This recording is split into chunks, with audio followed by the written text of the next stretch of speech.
Hey planner friends, welcome back to my channel.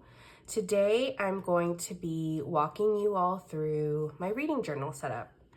This is a video I have been excited to film for a couple of weeks now, but I was waiting until my setup was all complete to film it, and finally it is. It took me a while to get through it, even though as you'll see, this is a very simple setup. I was trying very intentionally not to make it too fussy, so that way I would actually finish the setup and be able to use it in the ways I was hoping to. So if that sounds good, let's jump right in. Okay, so as I mentioned at the top, this is a very simple reading journal setup. I have been really trying to prioritize reading this year. As I've mentioned before on my channel, I recently finished graduate school, and I feel like leisurely reading just died for me over those 6 years. And so I've been really intentionally trying to find my way back to reading because it's a hobby I have long enjoyed and it feels like very central to my identity. And so I've been really trying to cultivate a reading practice. And I've been very successful so far this year. I'm behind pace to meet my reading goal, which I set an ambitious target, but I have been reading a lot more, and so I'm really proud of that. And so I was watching some YouTube setups of reading journals, and I got really inspired to set up my own. And my thinking with setting up this reading journal is that I would love a place to document my reading and track my progress, since this is such a big goal for me this year. And I thought also having, I love checking something off, and having a place where I can check off books is motivating to me. And so I thought, having this reading journal where I'd get to fill it up more the more I read would be another way to motivate me more to read. And so I was really inspired in particular by Lauren from Theory of Lauren, her reading journal setup, and Plant-Based Bride's reading journal setups. I have long followed Plant-Based Bride's YouTube channel. I love her. If you, for whatever reason, haven't checked out her channel yet, you should. She's very creative. She's an artist, and I find her videos super relaxing to watch in the background. But her setups do feel intimidating for me, as I don't have as much time and I think not as much competence to do the type of spread she does.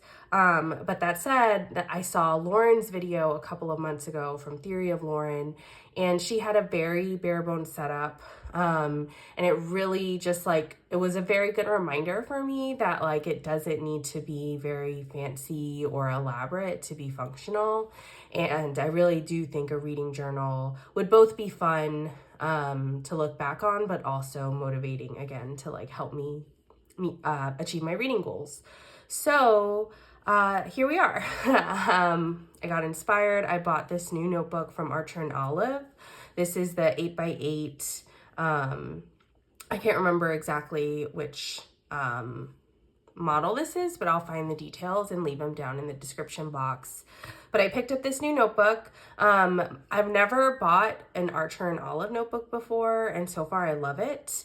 I don't use notebooks like this as planners all that much anymore, although I used to. I used to be someone who bullet journaled in a Leuchtturm for many years, and I've been wanting to check out the Archer and Olive, and I didn't feel like I had a good excuse. I didn't know what I would use the notebook for.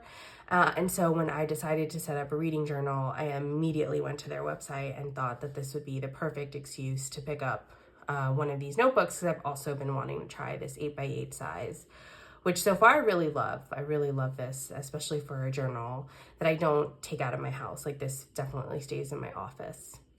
Okay, so with all that said, let's jump in. And again, this is a super simple setup, but I thought some of you all might be interested in, because again, just a nice reminder that we don't have to do the most just to make a journal functional for us. Let me make sure I'm in frame. So here I stuck down a pocket that I had picked up from the Coffee Monsters Co. And some stickers from her shop. I had purchased a bunch of bookish, like book-themed stickers from Helen's shop a couple of months ago. And right around the time I started setting this up, that order arrived. I hadn't bought these stickers with the intention of using it in this journal, but it worked out really perfectly. And so as you'll see in the setup, I only use a couple of washi tapes and a couple of like sticker packs, and these Coffee Monsters Co. stickers are definitely ones that I'm using a lot in this journal. Just have a simple cover page. And then here I stamped down volume 1, and I wrote volume 1 thinking the first year I did this. And this notebook, I think this is 160 pages. I haven't numbered it yet, and they don't come numbered. But I don't think that I'm going to need this full notebook for this year. So I actually think I can use this notebook for several years, which was something that was really appealing to me because I have some specific collections of books that like reading collections I want to get through that I know I won't be able to get through this year. And so I really like the idea of having a journal that'll last me multiple years, because I think I'll have these big collections of, you know, bodies of literature that I want to read through. And so I like the idea, again, that this will last multiple years. And so I just noted it here, assuming this will go out at least, you know, 2 or 3 years, given that like just how many pages I've set up for 2023, which you'll see is not a lot. And then here, a simple cover page.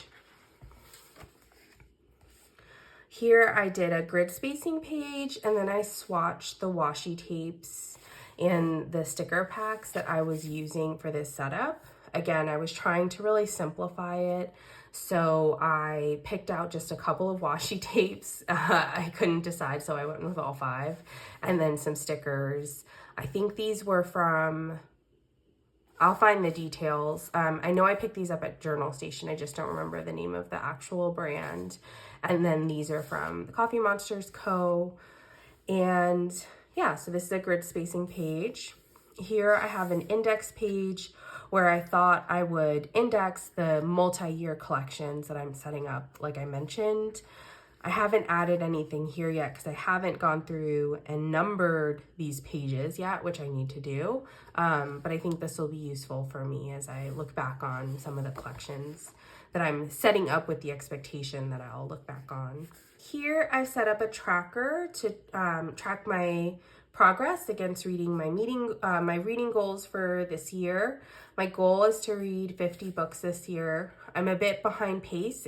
I'm filming this on June 4th, and I've read 15 books so far this year, but I started out slow, and I've been really picking up pace, and so I'm feeling cautiously optimistic that I will be able to achieve my reading goal. But an ambitious goal is something that motivates me, so I think that's helpful. And then the way I've set this up was definitely inspired by Lauren from Theory of Lauren. I have a box that I'm coloring in for every book I read, and then in gray are books that are for fun, and in beige are books that are for research. So as I mentioned before on this channel, I have a PhD, I work as a public policy researcher, and I read a lot for work, both during like my 9 to 5 work hours, but also outside of work, outside of those hours. Because like, you know, the things I'm researching are things that are also of personal interest and passions of mine.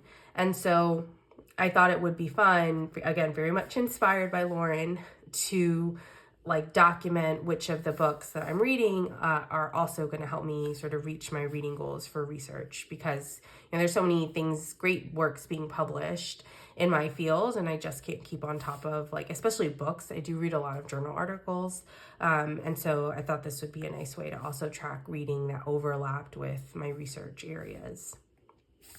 And then here I have a quote from Stephen King, one of my favorites about books. It says, "Books are uniquely portable magic." And it just captures so much of what I love about reading. And then here I have a collection that I titled 23 Books to Read in 2023.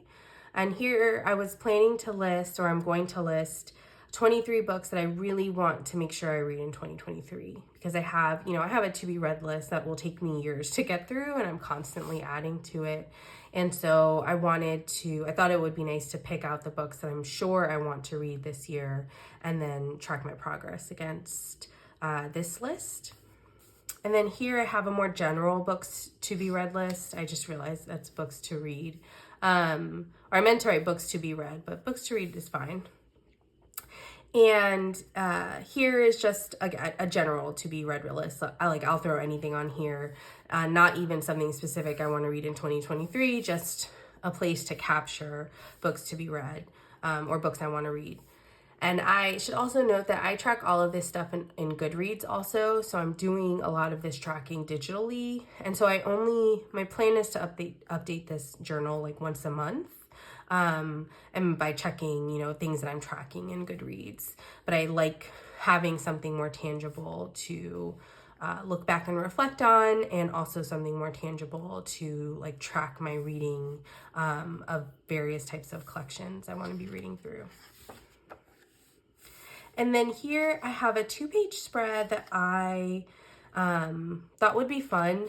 Here I wanted to capture quotes on reading with the on reading and on books. So, I love reading. I love books.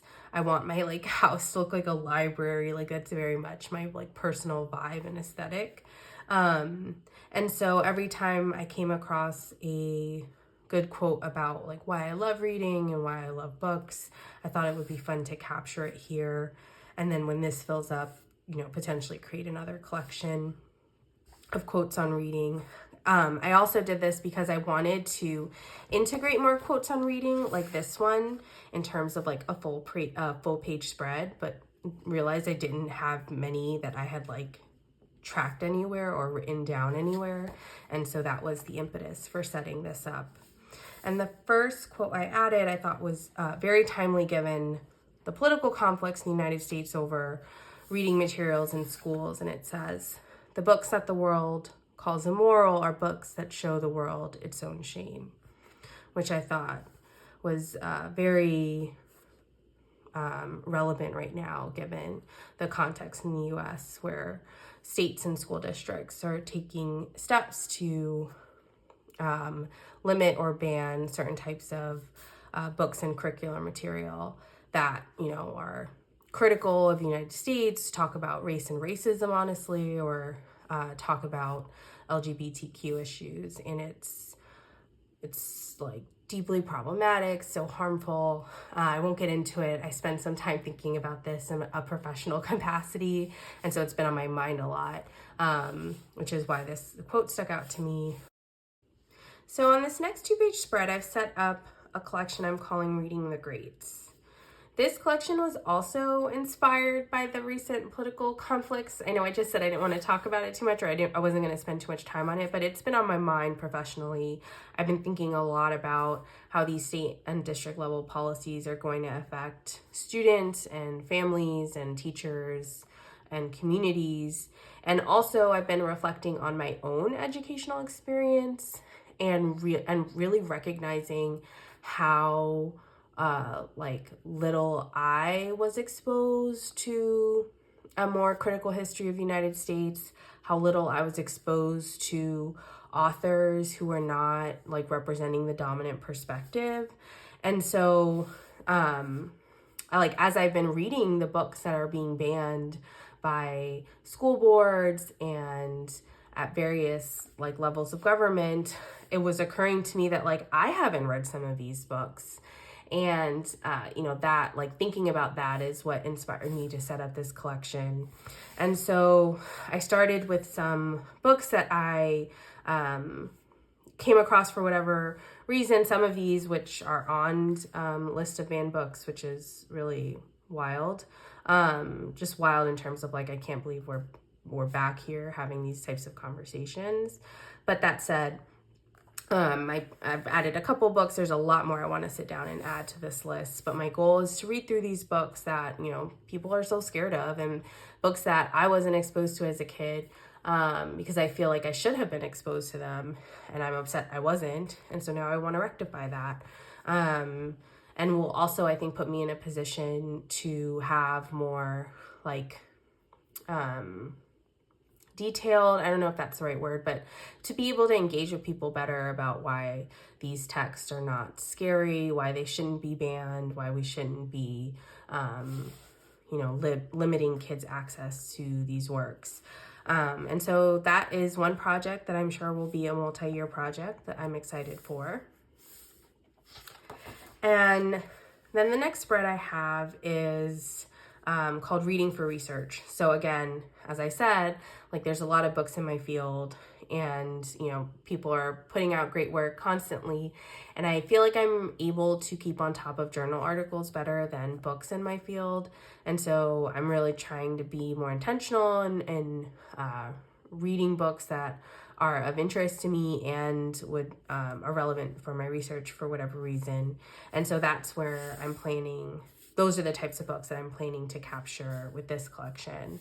And I have those lists again digitally in other places. Some of it is on Goodreads. I have some lists by like specific research areas in my Notion, which is where I do most of my planning for work. But I thought it would be really fun to have it here in like on paper way, so I could track my progress over time.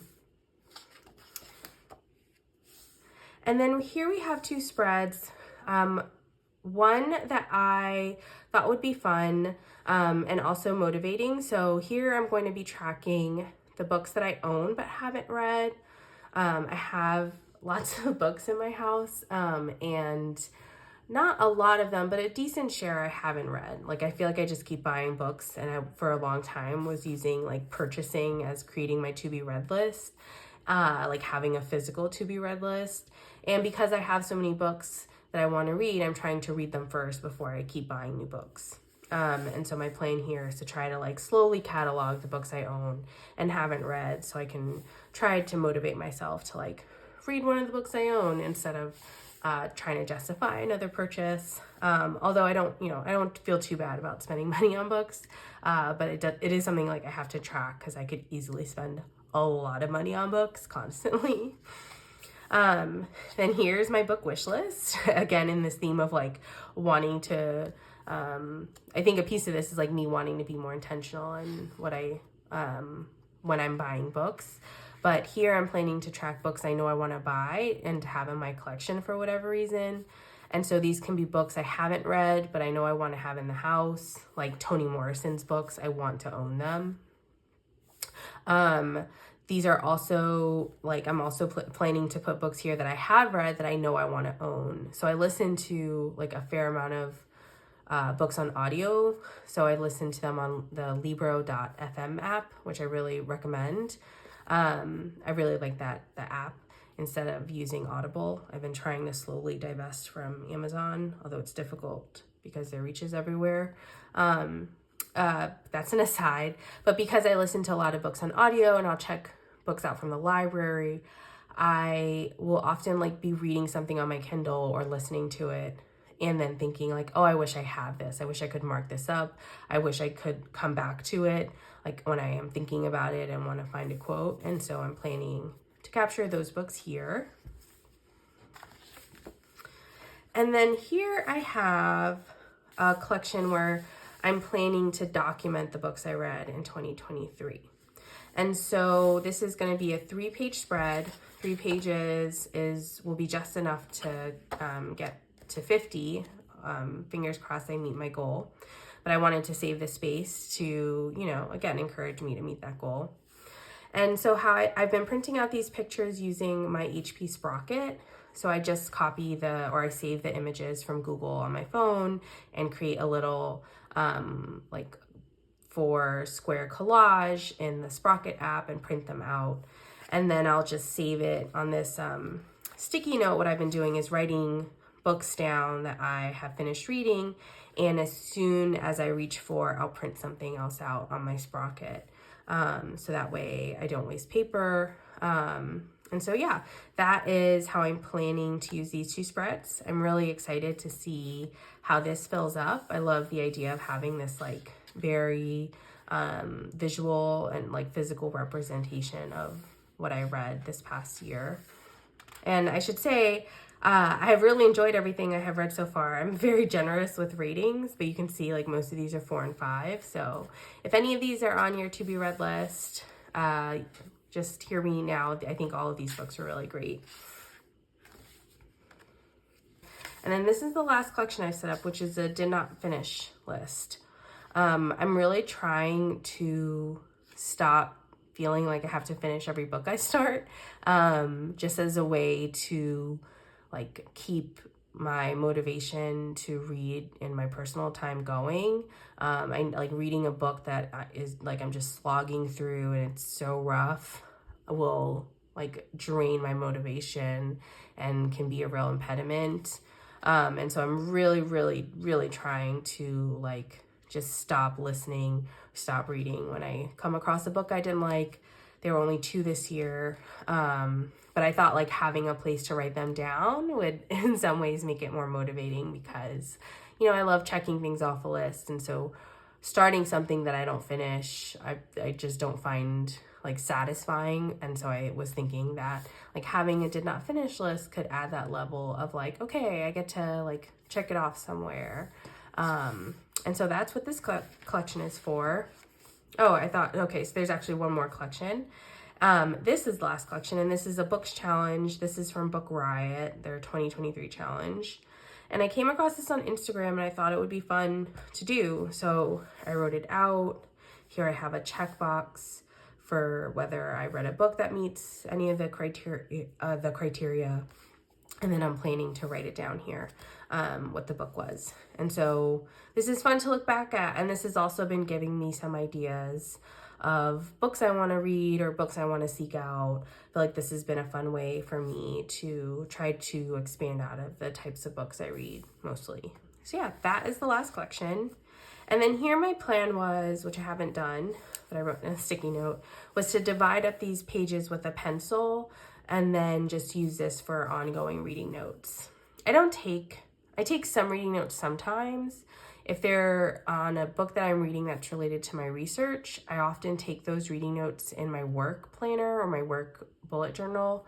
But I was thinking about trying to like consolidate all of my reading notes for different types of readings here. But I haven't started yet, as you can see. And I won't like force myself to take reading notes if I don't feel like I want to or I need to. And so I don't do that for every type of book, but I thought this could be fun here. And then I'll use as many pages as I need.